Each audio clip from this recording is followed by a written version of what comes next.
19,5 juta penduduk Indonesia menderita diabetes. Dan hal ini menjadikan negara kita berada di posisi kelima negara dengan penderita diabetes terbanyak di dunia.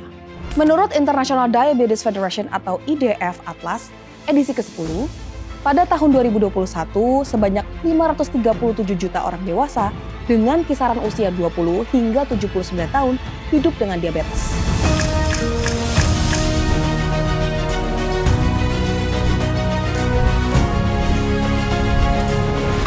Belakangan, media sosial juga ramai dengan konten-konten edukasi soal penderita diabetes tipe 1 dan diabetes tipe 2.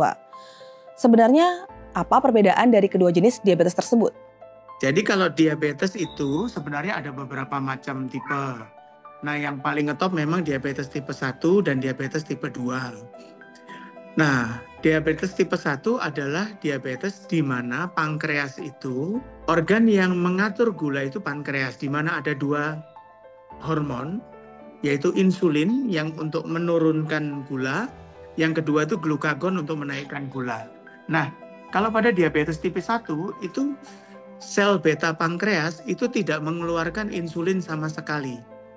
Makanya pada diabetes tipe 1 itu istilah lainnya adalah insulin dependent diabetes mellitus, di mana orang itu akan tergantung sama insulin seumur hidupnya. Aku didiagnosa diabetes tipe 1 dari tahun 2011, dari umur 12 tahun pas kelas 6 SD. Awalnya itu langsung muncul gejala.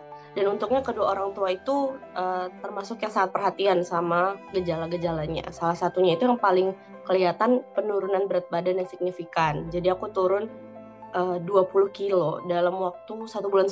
Itu kan gede banget untuk ukuran anak SD. Kan nggak diet, lagi nggak ada pengurangan makan juga, tiba-tiba turun berat badan.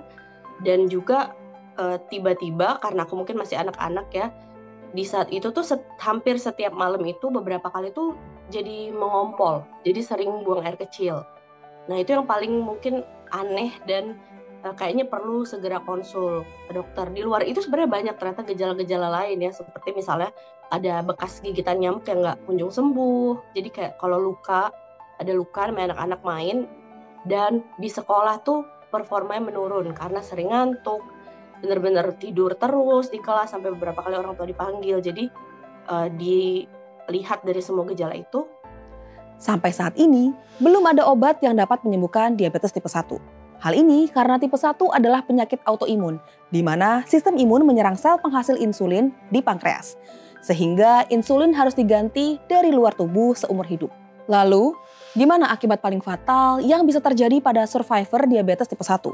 Kebanyakan dari teman-teman aku sesama penyintas, mereka itu ketahuannya tuh udah terlambat. Jadi sudah masuk ke fase selanjutnya, yaitu kita sebutnya KAD, ketoasidosis diabetikum. Jadi kondisi ketika gula darah tinggi dalam waktu yang cukup lama, biasanya mungkin sudah berlangsung lebih dari sebulan bahkan lebih. Nah itu biasanya baru ketahuan ketika anaknya itu udah sampai koma. Jadi dia pingsan, awalnya muntah-muntah, biasanya setelah muntah-muntah dia ada nyeri di ulu hati dan berlanjut bisa sampai tidak sadarkan diri dan koma. Kalau aku efek samping, jadi yang insulin edema sindrom ini di aku itu menahan cairan. Jadi insulin ini bikin tubuh aku menahan cairan lebih lama, jadi kayak nggak bisa dikeluarin. Jadi harus minum obat biar kita bisa mengeluarkan cairan itu gitu lewat buang air kecil gitu. Tapi kondisi itu tuh aku baca risetnya sih memang sangat kecil ya, 0,00 berapa persen di dunia ini. Bahkan riset studinya pun masih sangat sedikit. Aku nggak tahu kalau sekarang mungkin udah ada update-nya ya.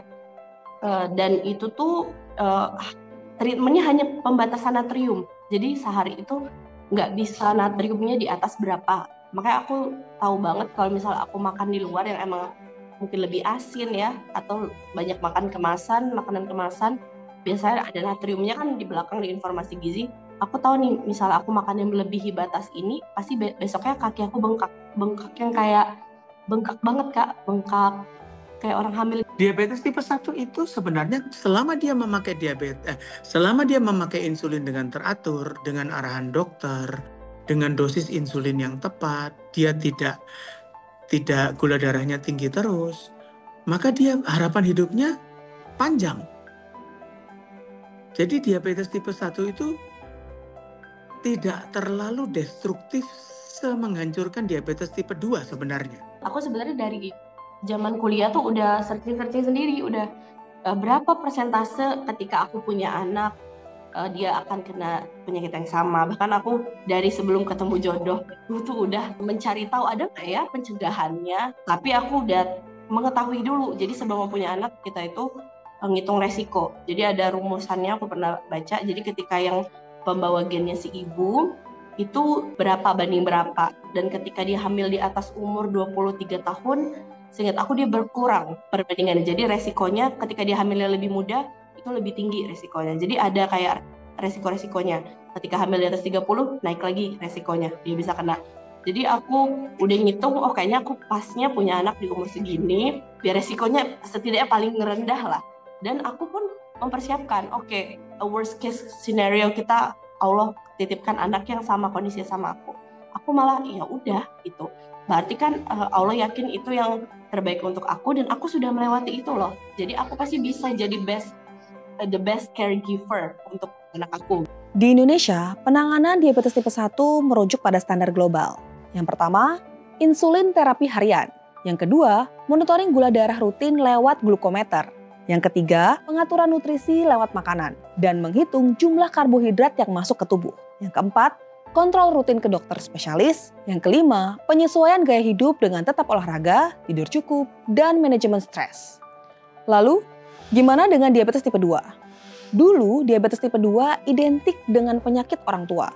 Tapi sekarang, menurut riset yang dipublikasikan di jurnal BMJ tahun 2022 dan jurnal endokrin tahun 2024, kasus diabetes tipe 2 justru makin banyak muncul di usia muda, bahkan di bawah 40 tahun. Nah, kalau diabetes tipe 2 biasanya adalah resistensi insulin penyebabnya. Jadi kebanyakan pada orang-orang yang misalnya obesitas atau misalnya sedentary lifestyle, malas gerak, terus orang-orang dengan yang perutnya buncit dan lain-lainnya, itu membuat insulinnya itu diproduksi oleh pankreas tapi nggak bekerja dengan maksimal. Usia saya sekarang 51 tahun.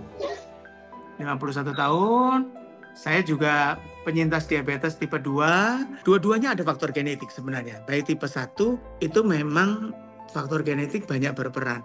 Kalau tipe 2 sebenarnya faktor genetik itu bisa dikalahkan dengan lifestyle yang bagus. Lifestyle saya memang jelek dulu ya. Lifestyle saya cuma jelek. Saya suka olahraga tapi minuman saya bahaya, soft drink, saya suka banyak makan nasi, banyak makan yang manis-manis, kue dan lain-lainnya. Sampai akhirnya kira-kira 2 atau 3 tahun yang lalu saya mulai merubah lifestyle saya.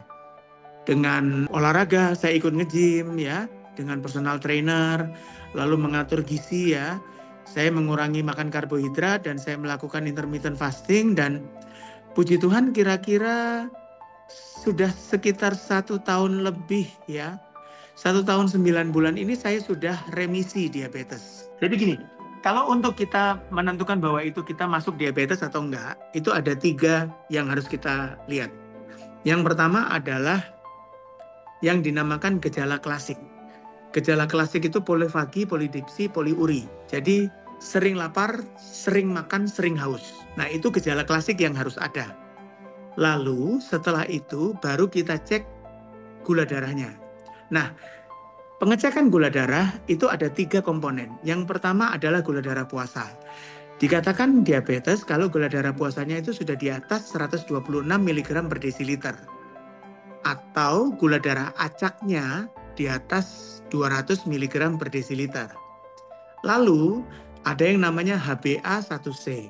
HbA1c itu adalah rata-rata gula dalam 3 bulan. Nah, dikatakan diabetes kalau HbA1c-nya sudah di atas 6,5%. Nah, itu kriteria diabetes dulu. Lah, kalau dikatakan remisi itu adalah HbA1c itu harus di bawah 6,5% dalam pemeriksaan 2 kali berturut-turut ya, tanpa minum obat. Ya, jadi kalau HbA1c-nya misalnya bulan ini diperiksa dapat 5,7 tuh. Nah, kita bisa suruh lepas obat. Coba lepas obat gitu ya, coba lepas obat. Nah, kalau 3 bulan lagi diperiksa itu tetap di bawah 6,5, maka dia sudah bisa dikatakan remisi. Sebenarnya kalau kita mengobati diabetes, itu yang kita cegah adalah komplikasinya. Kalau kita melihat dari pembuluh darahnya, itu ada yang namanya mikrovaskular dan makrovaskular. Kalau makrovaskular itu misalnya stroke, terus yang kedua serangan jantung. Yang berikutnya adalah gangguan ginjal. Pembuluh darah kecil ini, contohnya misalnya apa? Retinopati. Retinopati itu adalah kerusakan saraf mata. Jadi bisa gangguan penglihatan, mulai dari kabur sampai buta total. Yang berikutnya bisa terjadi gastropati. Gastropati itu gangguan saraf lambung. Jadi pasien diabetes sering mual, sering nggak enak, sering kembung, dan lain-lain. Terus yang berikutnya adalah neuropati. Neuropati itu adalah gangguan saraf. Tangan sering kerasa kebas, kaki sering terasa kebas, sering kram. Dan satu lagi, kalau gangguan pembuluh darah atau mikrovaskular itu terjadi di mohon maaf, penis atau alat kelamin pria, bisa terjadi yang namanya impotensi pada pria, akut atau kronis. Akut itu adalah yang bisa gampang terjadi, cepat terjadi, itu ada 3. Yaitu pertama itu koma ketoasidosis diabetikum, itu adalah koma diabetes. Istilah awamnya itu adalah keracunan darah karena diabetes. Nah, itu bisa terjadi, orang bisa nggak sadar, bisa sesak, ya. Atau yang kedua adalah juga sama, koma hiperosmolar non ketotik, itu sama, hampir sama gejalanya. Terus bisa juga kadang-kadang orang diabetes, terutama pada orang-orang yang tua nih, sering nih kelupaan minum obat kedobelan nih, jadinya nggak sadar, namanya hipoglikemia atau kekurangan gula, ya. Nah, itu yang istilahnya akut atau waktunya cepat.